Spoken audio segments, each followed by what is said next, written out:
और free consent pattern हमारा वही कि हम उसमें पुराने से नए की तरफ जा रहे होते थे। लेकिन जी void agreement, an agreement in state of trade is void, state the exception to this rule. Agreement in state of trade गलत होता है, इसकी एक्सेप्शन बताएं। 2 नंबर का सवाल याद है, वो जो गुडविल बेच देता था, एक एक्सेप्शन हमने पढ़ी थी, स्ट्रेट फॉरवर्ड सवाल आ गया। बारी अ cashier in departmental store embezzled cash from the store. एक स्टोर में कैशियर था, उसने पैसे खुद बुत कर दिए, उसमें गड़बड़ कर दी। Mohsin the owner of store instituted proceeding against Bari, उसने बारी के ऊपर लीगल केस शुरू कर दिया। बारी ने वादा किया कि मैं कैश रिटर्न कर दूंगा और मोहसिन ने एग्री किया कि मैं तुम्हारे खिलाफ लीगल कार्रवाई नहीं करूंगा। बारी ने अपना प्रॉमिस पूरा कर दिया, बारी ने पैसे वापस कर दिए। क्या मोहसिन भी अपना वादा पूरा करने पे पाबंद है? क्या मोहसिन विड्रॉ करे केस? मोहसिन ने एग्री किया था कि मैं वादा करता हूं तुम्हारे ऊपर लीगल कार्रवाई नहीं करूंगा। क्या हमने कुछ ऐसा पढ़ा हुआ है कि ऐसा वादा करना मना है? हमने पढ़ा हुआ है कि ऐसा वादा जो एक बंदा कहे कि जी लीगल कार्रवाई इस्तेमाल नहीं होगी, तो लीगल राइट रोकने का वादा मना है। तो उसने वादा ही गलत किया था, वो वादा ही वॉइड एग्रीमेंट था। तो वो वादा कुछ भी नहीं है, वो अपने वादे पे कायम नहीं है। वो लीगल केस करना चाहता है तो करे, हो सकता है पर बाद में साबित हो जाए कि पैसे वापस हो गए, हल्की फुल्की सजा गवर्नमेंट दे दे। क्या ये बात समझ आई? Then, in view of provision of Contract Act 1872, explain the general rule. Agreement in restraint of legal proceeding is void. Agreement in restraint of legal proceeding मना है। आपने exceptions बता देनी है। याद है 3 एक्सेप्शन? ऊपर वाली अदालत में जाने से रोक सकते हैं, बराबर की अदालत में से किसी एक को चूज कर लें, और फिर आर्बिट्रेशन और उसके 2-3 पैराग्राफ। 8 नंबर के लिए उन्होंने पूछा। पहले इसकी एक्सेप्शन थोड़ी सी और ज़्यादा एलेबोरेटिव होती थी, तो ये पुराने ज़माने में ज़रा थोड़े से बड़े सवाल भी आ जाया करते थे। ओए होए, इन्ना वड्डा सवाल, 2, 2, 3 और 2, 9 नंबर का सवाल पढ़ने से ताल्लुक़ रखता है। Until recently, Mansoor and Arif were independently engaged in business of selling sweets and Multan railway station. Mansoor और आरिफ ये 2 अलग अलग लोग मुल्तान रेलवे स्टेशन पे मिठाई बेचते थे। ये स्वीट्स वो वाली स्वीट्स नहीं है, टॉफ़ियों वाली, तो ये मिठाई बेचते थे। मंसूर को लॉस हुआ कंपटीशन की वजह से। कंपटीशन किससे था? आरिफ से था। आरिफ और मंसूर दोनों ही मिठाइयाँ बेचते थे। Arif in view of his friendship with Mansoor, Arif Mansoor का दोस्त था और उसी के साथ दुकान डाल के बैठा हुआ था मिठाइयों की, लेकिन उसने दोस्ती के लिए एक बहुत बड़ी कुर्बानी दी।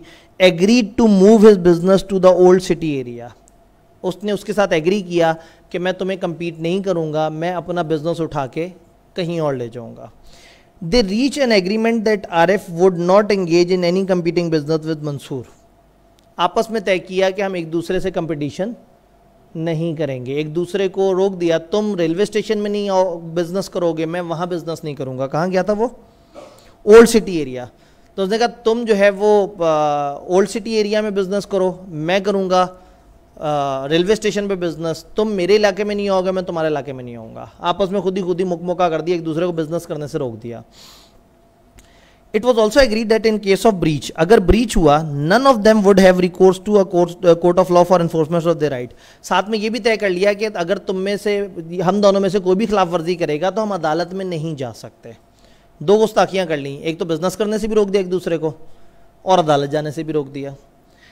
सब्सिक्वेंटली बाद में क्या हुआ? ड्यू टू इकोनॉमिक डाउनटर्न, मईशियत की जो पहिया है वो उल्टा चलना शुरू हो गया। Arif in addition to old city area has also started to sell sweets at Multan railway station. जब इंसान की ज़ात पे आती है तो सारी दोस्ती ख़त्म हो जाती है। वो दोस्ती में गया था, अपने दोस्त से कंपटीशन ना करे, वो ओल्ड सिटी एरिया में चला गया था, और जब थोड़ा सा इकोनॉमिक हालात ख़राब हुए तो वो भाई साहब ने यहाँ पे भी अपनी दुकान फिर से चालू कर दी। मंसूर आरिफ को रिस्ट्रेन करने के लिए उसने आरिफ पे केस कर दिया। उसने कहा ये आरिफ ने गुस्ताखी की है, कॉन्ट्रैक्ट वायलेट किया है, और उसने उस पर केस कर दिया। लेकिन ओहो, केस तो कर ही नहीं सकता, केस करना भी मना है, कंपीटिंग बिजनेस करना भी मना है, और केस करना भी मना है। यानी कि ऐसा सवाल है जिसमें दो वॉइड एग्रीमेंट्स हैं। बात समझ रहे हैं? Whether Arif is justified in starting sweets business at Multan railway station, क्या आरिफ जस्टिफाइड है? क्या आरिफ मुल्तान रेलवे स्टेशन पे स्वीट्स का बिजनेस शुरू कर सकता है? कहेंगे हाँ जी, किसी भी बंदे को कोई भी बिजनेस करने से नहीं रोका जा सकता अनलेस आपने उसकी गुडविल खरीदी हो। यहाँ को गुडविल खरीदने की तो बात ही नहीं हो रही। तो अगर वो वापस अपना वहाँ बिजनेस शुरू करना चाहता है तो वो वाला एग्रीमेंट हुआ था कि तुम यहाँ बिजनेस नहीं करोगे, वो उसे उठा के कचरे में फेंक दे, ये कह के कि ये तो वॉइड एब इनिशियो है, ये एग्रीमेंट तो एक लिस्ट में डिफाइंड है कि मना है। ये बात क्लियर है? Then what would be your answer in one above if Mansoor had bought the goodwill of RF business? अगर उसने आरएफ के बिजनेस की गुडविल खरीद ली होती तो फिर आप कहें हाँ जी अब गुडविल खरीद ली, ये एक एक्सेप्शन है, इस एक्सेप्शन के तहत हम आपको अलाउ कर देंगे। इस एक्सेप्शन के तहत एक बंदा दूसरे पे पाबंदी लगा सकता है। Whether Mansoor is justified in filing a sue in the court of law? क्या मंसूर जस्टिफाइड है कि वो अदालत में केस करे? इस सवाल के दो जवाब हैं, हाँ और ना। क्या मंसूर ने केस करके सही किया?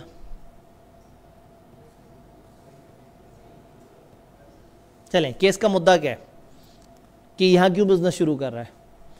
जब वो केस करेगा तो कहेंगे ये तुम्हारा केस गलत है, क्योंकि इस केस में तुम ये कह रहे हो कि यहां बिजनेस ना शुरू करे और ये एग्रीमेंट वॉइड होता है, तो इसका केस करना नहीं बनता। एक एंगल से जवाब बनता है, इसका केस करना नहीं बनता क्योंकि मुद्दा गलत है।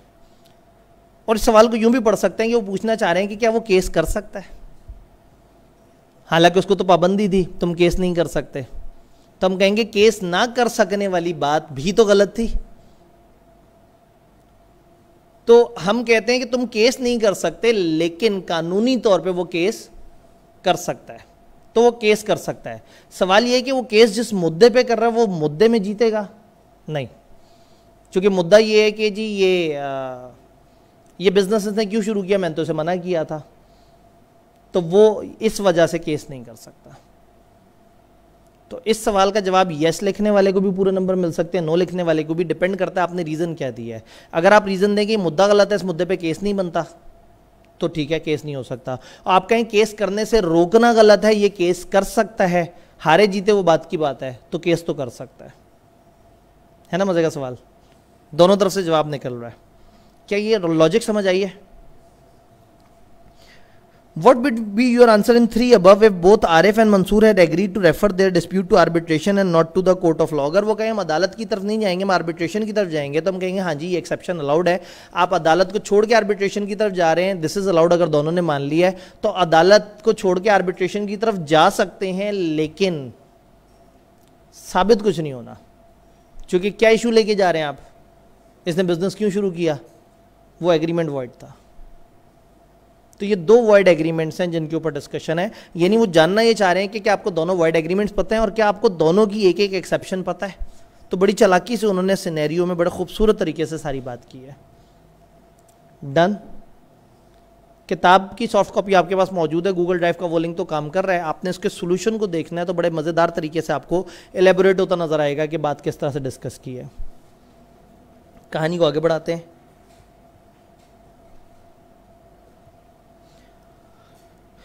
नईम ट्रेजरी मैनेजर था राहील एसोसिएट में। नईम ने रॉब किया 1 लाख कैश। राहील जो ओनर था उसने लीगल प्रोसीडिंग शुरू कर दी। नईम ने एग्री किया कि मैं पैसे वापस कर दूंगा और आप विड्रॉ कर लो। अल्फाज का कहत समझ आ रही है? इससे आगे मैं कुछ नहीं कहूँगा। पास पेपर कितने ज़रूरी हैं समझ आ रहे हैं? तो इस पे लिख देते हैं एजन।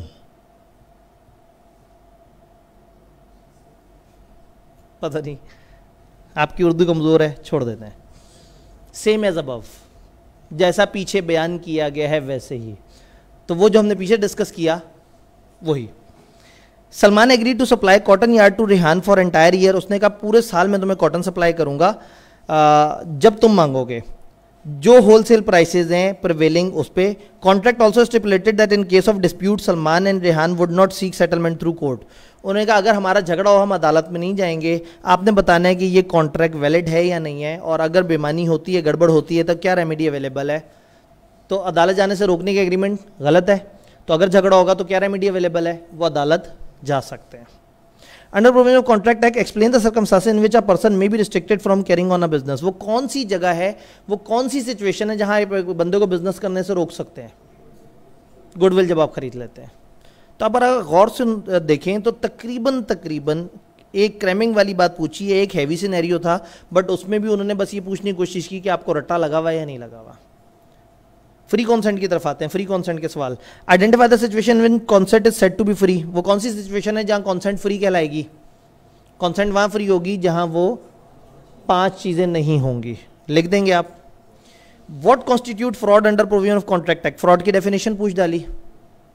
आप देख रहे हैं सवाल, चैप्टर बड़ा है लेकिन इस चैप्टर में आपको आधे सवाल बहरहाल सीधे सीधे भी नजर आ रहे हैं। Explain the following at describe. Undue influence आपने बताना है। लो जी, सिचुएशन आ गया। Zaheer an accountant and Abid company embezzled and absconded with 5 million. जहीर एक अकाउंटेंट है, वो 5 मिलियन का गबन करके भाग गया। अब आपको लग रहा है ये वैसा ही सवाल होगा लेकिन डिफरेंट है।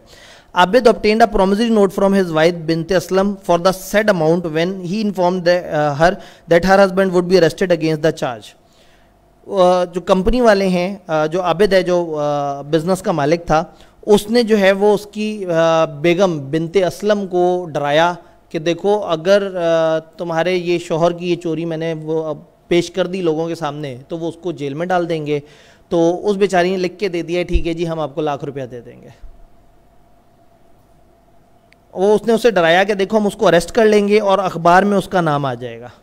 बेगम पहले तो एक्साइटेड हो गई कि अखबार में नाम आएगा, लेकिन फिर जब उसे एहसास हुआ कि किस वजह से नाम आएगा तो वो घबरा के उसने बिनते असलम ने लिख के दे दिया जी हम आपको पैसे दे देंगे। Can Binte Aslam avoid the contract? क्या बिनते असलम कह सकती है कि मैं ये कॉन्ट्रैक्ट अवॉइड करना चाह रही हूँ? बिनते असलम के साथ अपेरेंटली कोर्शन हुई है। ऐसा लग रहा है कि बिनते असलम को डरा धमका के उनकी जो कॉन्सेंट है वो ले ली गई। लेकिन कोर्शन कौन सा डर था? जुर्म करने का डर। मैं जुर्म करूंगा या जुर्म करने की धमकी। तो यहाँ उसने जुर्म करने की धमकी दी है। उसने अपना एक लीगल राइट बताया है कि देखो तुम्हारा शौहर मेरे पैसे लेके भाग गया है, अगर वो ऐसा करेगा तो मैं उसे हवालात में बंद करवा दूंगा। तो उसने उसको कोई जुर्म की धमकी नहीं दी है, उसने अपना लीगल हक बताया है।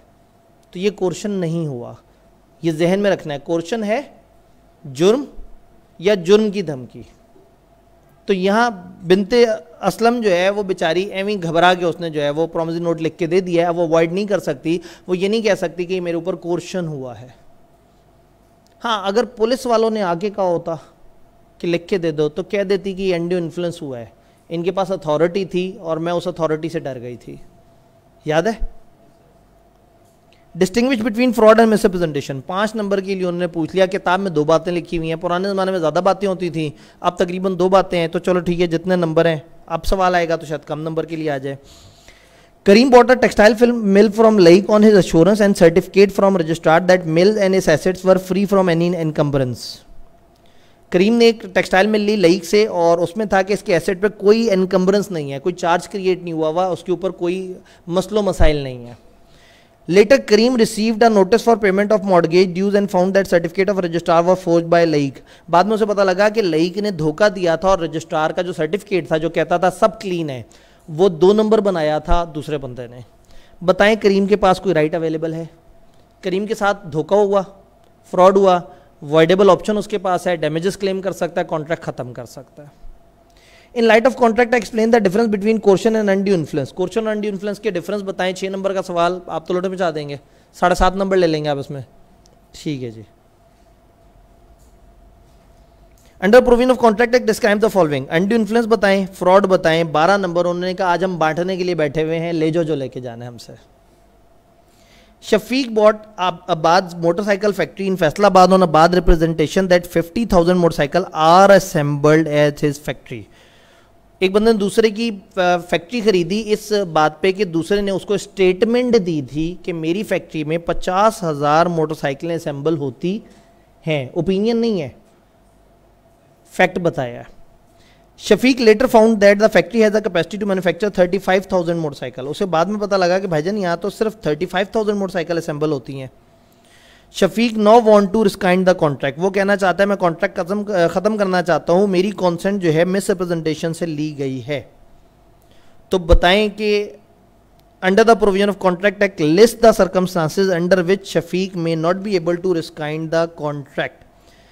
इस तरह के सवाल पे बड़ा गुस्सा चढ़ता है कि पीछे हमें इतनी देर तक हम सोचने पे मजबूर होते रहे कि क्या चल रहा है।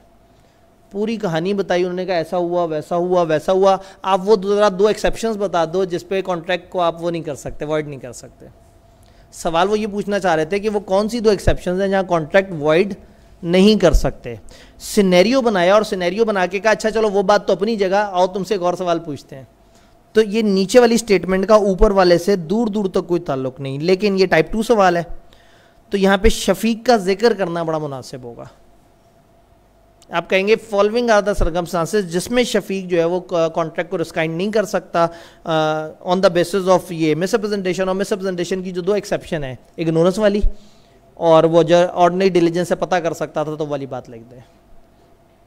Jamal threaten Rafia to murder her son Atif. Jamal ने राफिया को धमकाया कि मैं उसके बेटे आतिफ को मार दूंगा। वाह जी वाह, मारने की बारी आई तो जो है ना गरीब आतिफ ही आया। तो जी मैं आतिफ को मार दूंगा। If she did not sell her house to Mujahid, अगर तुमने अपना घर मुजाहिद को नहीं बेचा तो तुम्हारे बेटे की खैर नहीं, मैं उसे गोली मार दूंगा। गोली उसने नहीं कहा लेकिन बहरहाल murder. Rafia did at she was told, घबरा गई राफिया, बच्चे को बचाने के लिए उसने वैसे ही किया। कॉन्ट्रैक्ट एक्ट के मुताबिक बताएं इस कॉन्ट्रैक्ट की वैलिडिटी आपको क्या लग रही है। कोर्शन हुए, क्लियर कट मर्डर की धमकी दी गई है, तो ऐसे में ये कोर्शन है वो अवॉइड कर सकती है बाद में। Ghaffar purchaser piece of land from Sharif, Ghaffar ने शरीफ से एक पीस ऑफ लैंड लिया जो कि इंजीनियर है बाय प्रोफेशन, नाम से भी शरीफ है और प्रोफेशन से भी इंजीनियर है, मुनासिब आदमी लग रहा है। During the discussion prior to purchase Sharif had told Ghaffar, Sharif ने गफ़ार को बताया इन हिज ओपिनियन, उसके ख्याल में land would be able to support 2500 mango tree, इस लैंड पे कुछ 2500 मैंगो के ट्री लग जाते होंगे मेरे ख्याल में। फैक्ट बताया है नहीं, एक ओपिनियन दी है, वो मिस्टेकन हो भी सकती है। However only 2300 trees could eventually B planted on the land, लेकिन असल में क्या हुआ, सिर्फ 2300 दरख्त उस पर लगाए जा सके। तो अब आप बताएं कि क्या वो कह सकता है कि मेरे साथ फ्रॉड हुआ है। उसने मिस्टेकन ओपिनियन दिया था, मिस्टेकन ओपिनियन जो है वो फ्रॉड नहीं होता। इसे चाहिए था कि ये कंफर्म कर लेता कि भाई उसको तो डाउट है, ये मार्केट से पूछ लेता कि हाँ भाई इस तरह की ज़मीन पे कितने दरख्त लगते हैं।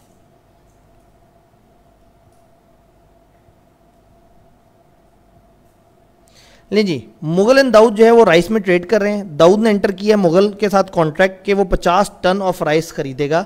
दाऊद के पास प्राइवेट इंफॉर्मेशन है कि प्राइसेस चेंज होने वाली हैं, जिससे मुगल की willingness to enter into contract खत्म हो जाएगी। दो बंदे डील कर रहे हैं, एक दूसरे से कह रहा है कि मैं तुमसे इतने प्राइस खरीदूंगा, उनमें से एक बंदे को पता है कि आगे कुछ ऐसा होने वाला है जिससे इसका नुकसान हो जाएगा, और वो भाई साहब खामोश हैं। When Mughal through his own resources came to know about the prices, he accused Dawood of fraud. जब बाद में उसे पता लगा कि ओहो ये तो प्राइस का ही मसला था, उसने कह दिया जी इसने मुझे धोखा दिया है, इसको पता था और ये खामोश था, और उसने कॉन्ट्रैक्ट कैंसिल कर दिया, रेप्यूडेट कर दिया। बताएं क्या मुगल जस्टिफाइड है कॉन्ट्रैक्ट तोड़ने में? सामने वाले ने खामोशी से धोखा दिया उसे। क्या खामोशी धोखा होती है? कहाँ धोखा होती है? साइलेंस। नंबर 1 जहाँ रिलेशन ऑफ फिड्यूशरी, और नंबर 2 जहाँ खामोशी चीख के बातें करती हो। Silence is equivalent to speech. Silence equivalent to speech तब होता है जब आपसे एक ऐसा सवाल पूछा जाए जिसके जवाब में, क्या उसने ऐसा कोई सवाल पूछा था? नहीं। तो एक बंदा खामोश था, ना इसके साथ कोई रिश्ता नजर आ रहा है ना कोई इस तरह का सवाल, तो आप बताएंगे कॉन्ट्रैक्ट एक्ट ऐसा कहता है। अपेरेंट सिचुएशन में दोनों चीज़ें नजर नहीं आ रही, तो कॉन्ट्रैक्ट एक्ट के मुताबिक फ्रॉड नहीं हुआ, और ये कह के तौबा ज़रूर कर लेनी है क्योंकि इस्लाम के मुताबिक फ्रॉड हुआ है। कॉन्ट्रैक्ट एक्ट क्या कहता है कि जी आप खामोश रहें और ये दो मामले ना हो तो आपकी खामोशी से आप धोखा दे दें, वो धोखा नहीं कहलाएगा। याद है बातें? हारून जरा सवाल लंबा चौड़ा से ऊपर वाला जल्दी से पढ़ लेते हैं, खुशी मिलेगी। List any 2 circumstances in which a party whose consent was obtained by misrepresentation can not rescind the contract. ये वही सवाल बगैर सिनेरियो के, दो आपने एक्सेप्शन बतानी है। ले जी, Haroon was engage to be married to Ghazala. Haroon जो है उसकी गजाला से मैरिज होने वाली है, या वो एंगेज हुआ है, समझे एंगेजमेंट हो गई है और अब उसकी आगे जाके शादी होनी है। हारून wanted to establish his own business and therefore enter into contract with Ghazala for providing him all her jewelry and apartment by way of a gift. ये बड़ा उलट किस्म की उन्होंने बात कर दी है, लेकिन खैर बहरहाल हारून ने गजाला को कहा कि जी देखो मैंने बिजनेस शुरू करना है और तुम तो मेरी मंगेतर हो और हमारी शादी भी होने वाली है, जो मेरा है वो तुम्हारा है और जो तुम्हारा है वो बेचारी ने कह दिया वो आपका है। उसने कहा दो फिर ज्वेलरी, तो उससे ज्वेलरी पकड़ ली, उसका अपार्टमेंट पकड़ लिया, और जो है वो इस दफ़ा पहली दफ़ा ये रिवर्स ऑर्डर में धोखा हो रहा है। तो इन रिटर्न हारून बुरा नहीं है, हारून ने कहा मैं आपको जो है ना एक स्मॉल शेयर दूंगा अपने बिजनेस में। आज तुम ये लाखों की ज्वेलरी मुझे दे दो, करोड़ों का फ्लैट मुझे दे दो, कल को जब मेरा बिजनेस चल पड़ा तो मैं तुम्हें को 2-3% शेयर उसमें भी दे दूंगा। तो ये जो है ना हारून बड़ा कमाल आदमी है, इससे मिलना पड़ेगा। After some time, Ghazala filed a suit against Harun, requesting for setting aside the gift deed as it was not made with her free will. उसने बाद में कह दिया कि जी मेरी फ्री विल नहीं थी, इस कॉन्ट्रैक्ट को ख़त्म किया जाए। Discuss whether Ghazala would succeed in her contention. क्या गजाला कामयाब हो जाएगी? गजाला साबित कर देगी कि देखिए जी मैं फियोंसी थी और फियोंसी में एक अनड्यू इन्फ्लुएंस होता है। याद है वो चौथी एग्जांपल हम उस दिन नहीं पढ़ सके थे, दिन खतरनाक था। तो एक अनड्यू इन्फ्लुएंस होता है और उस अनड्यू इन्फ्लुएंस की वजह से मेरी विल इजी नहीं थी और मैंने जो है वो सिर्फ अपने मंगेतर के कहने पे उसमें आके उसकी डोमिनेंस में आके मैंने ये चीज़ ओके कर दी थी। तो अदालत इसको ये इजाज़त दे देगी कि ख़त्म कर ले। हाँ, कोई और सेटलमेंट करना चाहें तो ठीक है।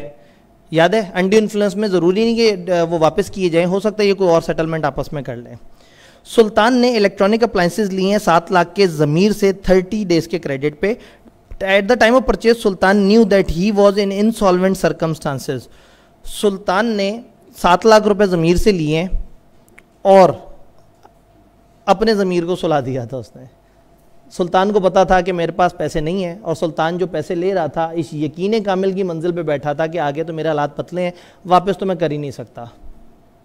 इड्डा तू पाकिस्तान है कि IMF से लोन लेते हुए पहले ही पता होता है कि पैसे दे तो सकते नहीं। तो उसने लोन लेते हुए उसे पता था कि वो पैसे वापस नहीं कर सकेगा। बताएं इस कॉन्ट्रैक्ट की वैलिडिटी क्या है? फ्रॉड हुआ है, धोखा किया उसने।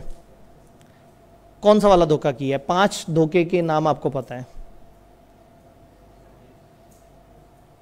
एक फॉल्स असर्शन होता है, एक एक्टिव कंसीलमेंट होता है, एक एम्प्टी प्रॉमिस होता है, एक any act fitted to deceive होता है और एक फ्रॉडोलेंट होता है।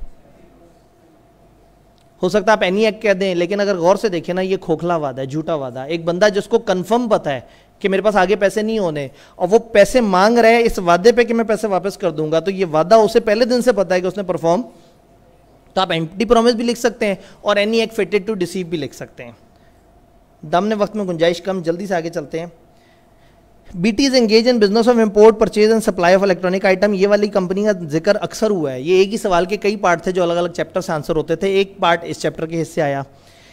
इन one of BT showroom a famous actor came to return an air conditioner. एक फेमस एक्टर आता है और वो कहता है कि एयर कंडीशन मैंने आपसे लिया था 1 महीने पहले। वो कहता है मुझे रिप्लेसमेंट दे दें एयर कंडीशन की लेटेस्ट मॉडल के साथ।